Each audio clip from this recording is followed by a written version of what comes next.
क्या आपने कभी रात के आसमान में तारों को देखकर सोचा कि उनकी गणना कैसे संभव हुई, या उस कैमरे के बारे में जिससे आप अपनी सेल्फी लेते हैं उसकी शुरुआत कहां से हुई? अगर मैं कहूं कि आपकी रोजमर्रा की जिंदगी, आपकी कॉफी, आपका गणित, यहाँ तक कि अस्पताल एक ऐसी सभ्यता से जुड़ी है जिसे इतिहास की किताबें अक्सर भूल जाती हैं, तो क्या आप चौंक जाएंगे? तैयार हो जाइए, क्योंकि आज हम इस्लामिक स्वर्ण युग की एक रोमांचक यात्रा पर निकल रहे हैं, जहाँ मुस्लिम वैज्ञानिकों ने ऐसी खोजें की जिन्होंने दुनिया को हमेशा के लिए बदल दिया। अस्सलामु अलैकुम दोस्तों, स्वागत है हमारे चैनल में।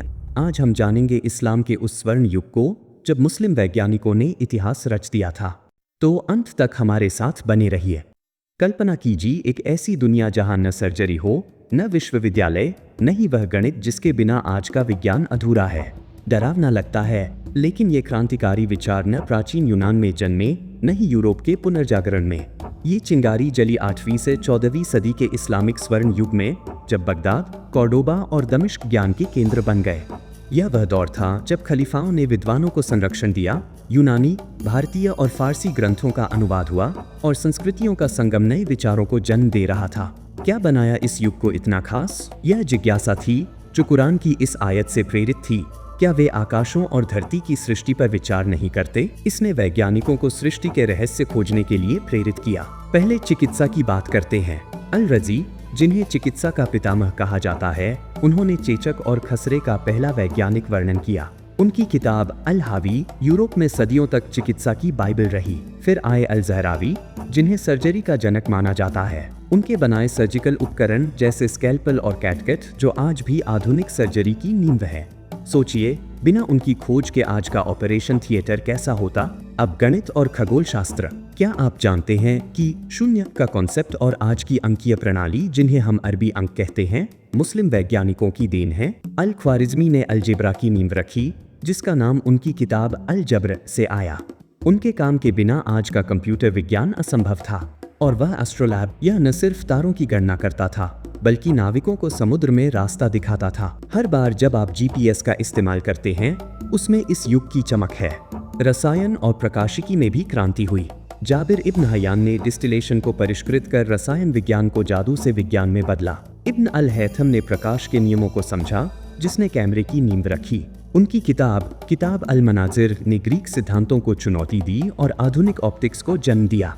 क्या आपने सोचा था कि आपका स्मार्टफोन कैमरा इतने पुराने विचार से शुरू हुआ होगा? अब कुछ ऐसा जो आप हर दिन इस्तेमाल करते हैं। कॉफी, वह सुबह की जान कहां से आई? यमन के सूफियों ने इसे दुनिया तक पहुंचाया। इत्र की खुशबू, इस्लामिक वैज्ञानिकों ने डिस्टिलेशन को परिष्कृत कर इसे जन्म दिया। अस्पताल, जिन्हें हम आज बुनियादी मानते हैं, बीमारिस्तान के रूप में इस युग में शुरू हुए, जहां मुफ्त इलाज और देखभाल दी जाती थी।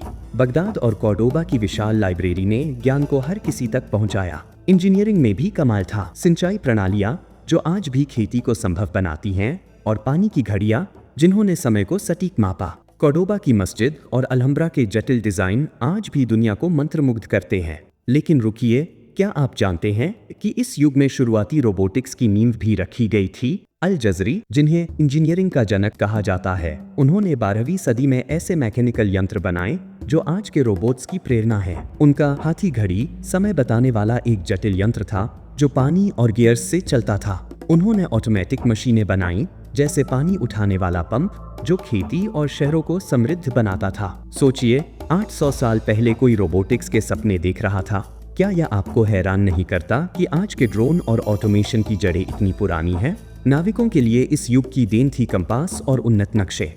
मुस्लिम खगोल शास्त्रियों ने समुद्री यात्राओं के लिए सटीक नक्शे बनाए, जो बाद में यूरोपीय खोजकर्ताओं ने इस्तेमाल किए। उनकी खोजों ने कोलंबस और वास्को डी गामा जैसे नाविकों को रास्ता दिखाया।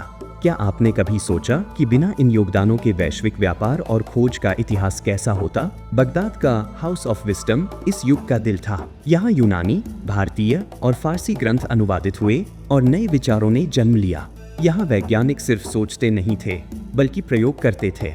इब्न अल हैथम ने प्रयोगों से सिद्ध किया कि आंखें कैसे देखती हैं। यह थी वह वैज्ञानिक पद्धति जो आज के विज्ञान की रीढ़ है।